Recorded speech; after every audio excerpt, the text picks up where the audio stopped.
Increasing level of aggressiveness by PRC's military, particularly in the area of the Taiwan Straits and in the South China Sea. When it comes to Beijing, let me be very clear, and the President has been very clear, we do not seek conflict, South China Sea. We're going to speak up. 关于美在非新增使用军事基地，中方已多次表达严正关切。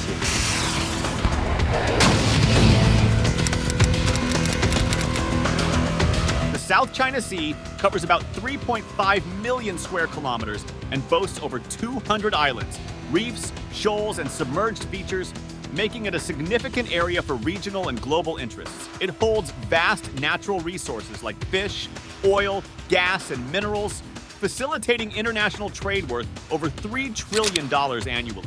With its wealth of resources, the South China Sea is increasingly viewed as a potential flashpoint for future conflicts. China, Taiwan, the Philippines, Vietnam, Malaysia, and Brunei, each state claims to parts of the region, particularly the Paracels, Spratlys, and Scarborough Shoal. Numerous proposals have been suggested to address the complexities of the South China Sea dispute. These include setting aside sovereignty disputes for joint resource development, negotiating a code of conduct, COC, between ASEAN and China to prevent conflicts, third-party arbitration or adjudication of disputes, establishing a Track 2 tribunal for non-governmental examination of evidence, and enhancing confidence-building measures and crisis management mechanisms among claimants. That President Xi Jinping proposed building a closer China-ASEAN community with a shared future. Moreover, fostering regional cooperation and integration across trade, development, environment, and health sectors is seen as crucial for building trust and reducing tensions. Needs to be built and maintained by all parties. Trust and concrete cooperation can become the positive force for regional stability and peace. Each proposal reflects the intricate nature of the issue and the need for diverse approaches to find resolution.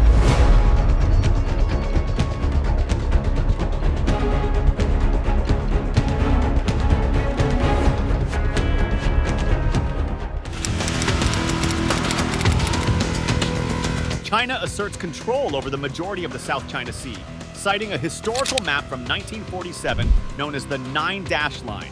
This claim includes territories like the Paracel and Spratly Islands, which China argues are historically its own.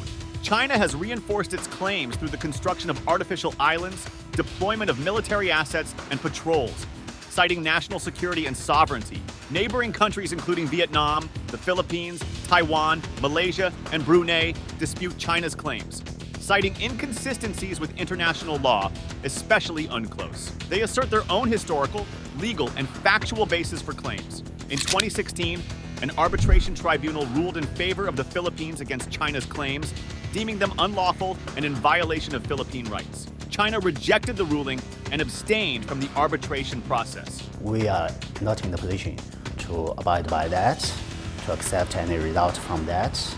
And because this is already a violation of the commitment by the Philippine government. The United States, while not a claimant, has interests in the South China Sea, such as freedom of navigation and regional security. It opposes China's claims and conducts operations to support allies and challenge what it sees as China's excessive claims. Efforts to manage the dispute through dialogue, confidence-building measures, and a code of conduct have been slow and limited. The South China Sea remains a hotspot of contention with unresolved disputes. Vietnam asserts sovereignty over the Paracel and Spratly Islands, including surrounding waters, seabed, and subsoil within its exclusive economic zone, EEZ, and continental shelf, as defined by UNCLOS. Its claims are supported by historical evidence dating back to the 17th century, demonstrating continuous presence and administration. Vietnam actively reinforces its claims through infrastructure development, surveys, and military deployments, notably occupying 21 features in the Spratlys, the most among claimants. Despite seeking international support through agreements with countries like the US, Japan, and India, tensions persist with China, which disputes Vietnam's assertions through its Nine-Dash Line claim and has occupied the Paracels since 1974.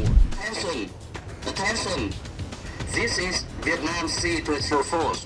Clashes between China and Vietnam, such as the 1974 Battle of the Paracels, 1988 Johnson South Reef skirmish, and 2014 Haiyang-Shiyu 981 oil rig standoff highlight ongoing tensions. Vietnam also faces challenges from other claimants like the Philippines, Malaysia, and Taiwan. While seeking resolution through bilateral and multilateral discussions, progress remains slow amid disputes. Chinese President Xi Jinping will arrive in Hanoi for a state visit on Tuesday to strengthen ties with Vietnam.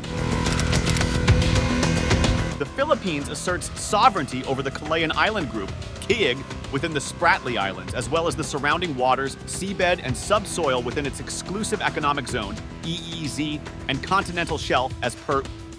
Anchoring its claims in historical evidence dating back to the 1950s, the Philippines maintains it discovered and has occupied the KIG. To reinforce its claims, the Philippines has undertaken measures such as infrastructure development and military presence, including occupying 9 features in the Spratlys, notably T2, Pag-asa. Seeking international backing, the Philippines filed a case against China in 2013 under UNCLOS arbitration. In 2016, the tribunal ruled in favor of the Philippines, deeming China's 9-line claim unlawful. Its respect for this milestone decision as an important contribution to ongoing efforts in addressing disputes in the South China Sea.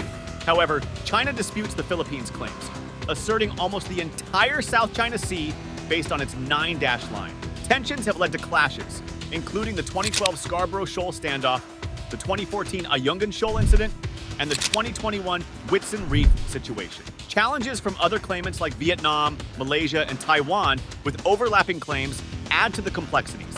Despite efforts to resolve disputes, progress has been limited. Indonesia, Malaysia, and Brunei each have distinct stances on the South China Sea disputes. Indonesia, while not claiming the islands, disputes China's 9-line near the Natuna Islands, part of its EEZ.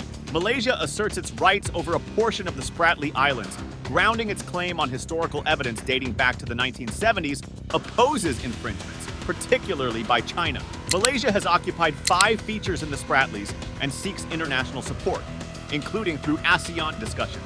Brunei claims sovereignty over part of the Spratly Islands, engaging in international cooperation, but refraining from occupation or forced deployment. Both Malaysia and Brunei face disputes from China, which contests much of the South China Sea based on the 9-line. They also encounter challenges from other claimants like the Philippines, Vietnam, and Taiwan. Despite dialogue efforts, progress in resolving disputes remains gradual and constrained.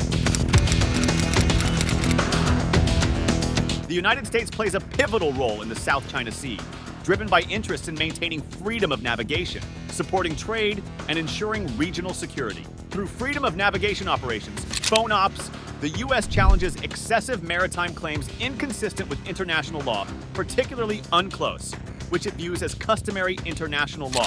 Since 1979, FONOPS have been a key tool for the U.S., gaining significant attention since 2015 with China's construction of artificial islands and military installations in the Spratly Islands. These operations target claims made by countries such as China, Taiwan, Vietnam, Malaysia, and the Philippines regarding innocent passage, straight baselines, and territorial sea limits. In fiscal years 2019 and 2020, the U.S. intensified its FONOPS in the South China Sea, challenging restrictions imposed by claimant states like China. Notably, the USS John S. McCain's passage near the Paracel Islands in February 2021 contested territorial sea limitations set by China, Taiwan, and Vietnam. China vehemently opposes these FONOPS, accusing the U.S. of violating its sovereignty and regional security and disturbing peace and stability in the area. In response, China deploys Coast Guard and naval vessels to monitor and warn U.S. ships, occasionally engaging in maneuvers to impede or intimidate them.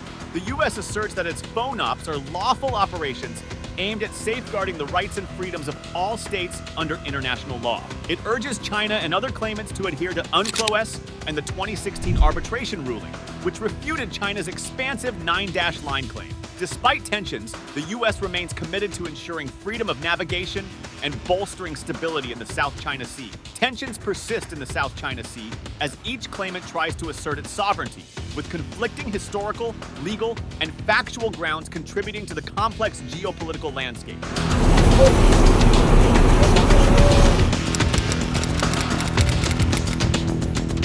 While there's no easy resolution to the South China Sea dispute, several steps could ease tensions and foster cooperation among involved parties. 1. Respecting international law. Adherence to international law, particularly UNCLOS, can provide a framework for resolving disputes peacefully and defining maritime rights and obligations.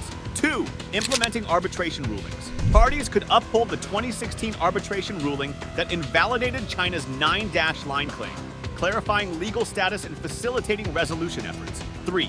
Negotiating a code of conduct. Crafting a binding code of conduct between China and ASEAN nations could establish rules for managing disputes and preventing conflicts. We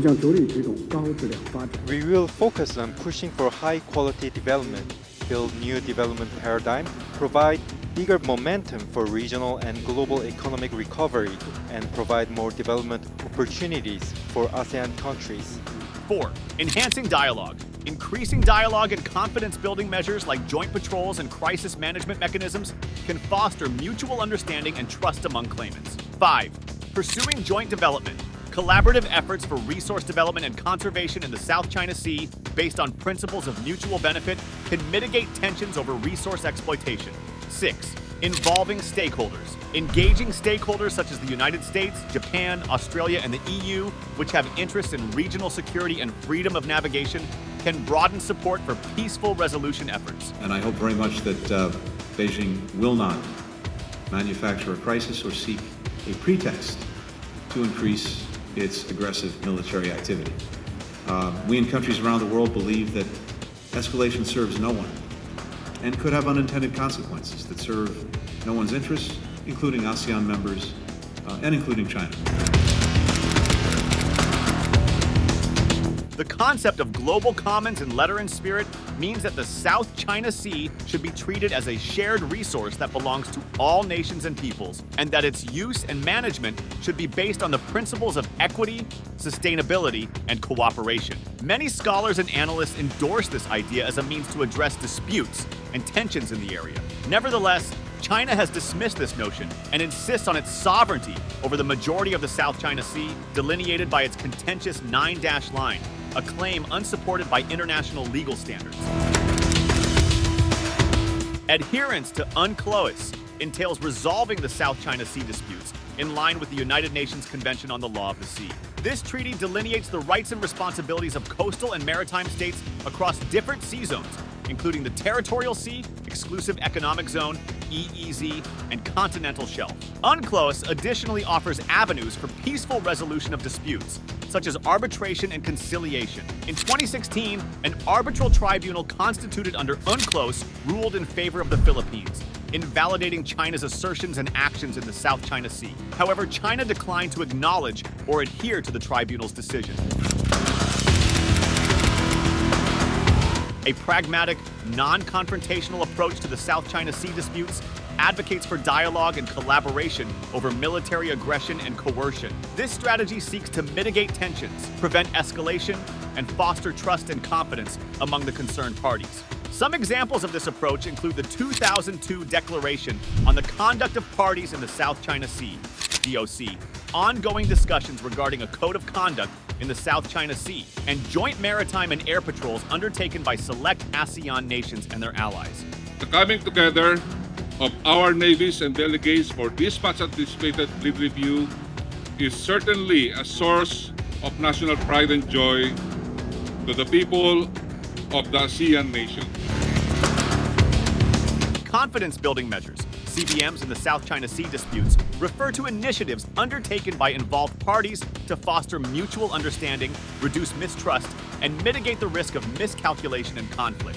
Examples of CBMs include setting up hotlines, exchanging information, notifying about military exercises, adhering to rules of conduct, and engaging in joint activities. ASEAN and China will agree to formally start discussions on the establishment of a code of conduct in South China Sea. A joint forum of the littoral states means a platform for dialogue and cooperation among the countries that border the South China Sea, namely China, Taiwan, Vietnam, the Philippines, Malaysia, Brunei, Indonesia, and Singapore. Such a forum could facilitate discussions on shared interests and challenges, coordinate policies and actions, and foster regional stability and prosperity. However, the establishment of such a forum faces obstacles, including differing positions and interests among the littoral states, a deficit of mutual trust and goodwill, and the influence of external powers.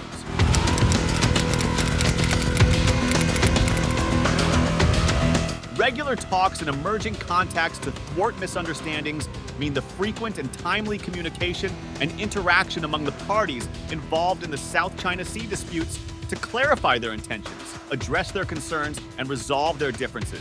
These engagements could occur across political, diplomatic, military, and civil society levels, utilizing diverse channels including bilateral, multilateral, and Track 2 discussions. Such dialogues aid in preventing or managing incidents, reducing tensions, and promoting cooperation.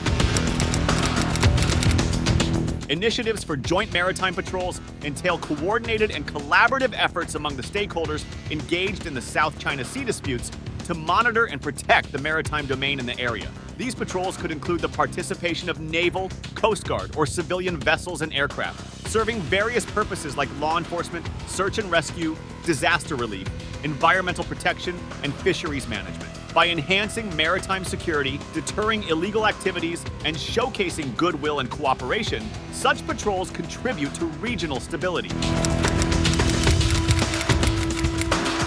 The transparent utilization of media involves employing diverse platforms and sources to disseminate precise and credible information and analysis regarding the South China Sea disputes to both the public and the international community. Such media could include traditional outlets like newspapers, magazines, radio, and television, as well as newer forms such as websites, blogs, podcasts, and social media. By raising awareness, educating, and informing audiences about South China Sea issues and developments, transparent media practices help counter misinformation, propaganda, and bias.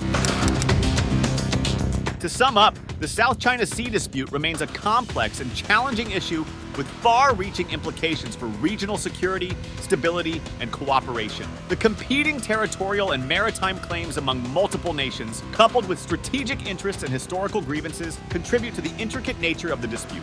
Efforts to address the dispute through dialogue, legal mechanisms, and confidence-building measures have yielded limited progress amidst persistent tensions and occasional confrontations.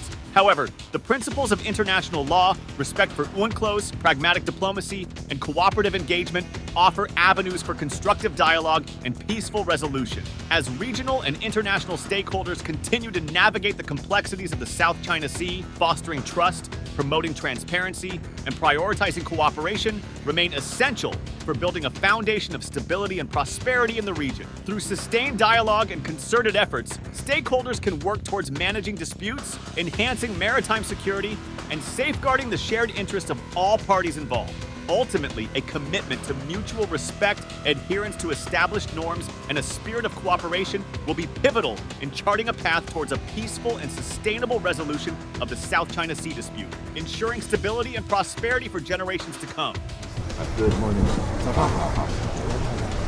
你好。有多好？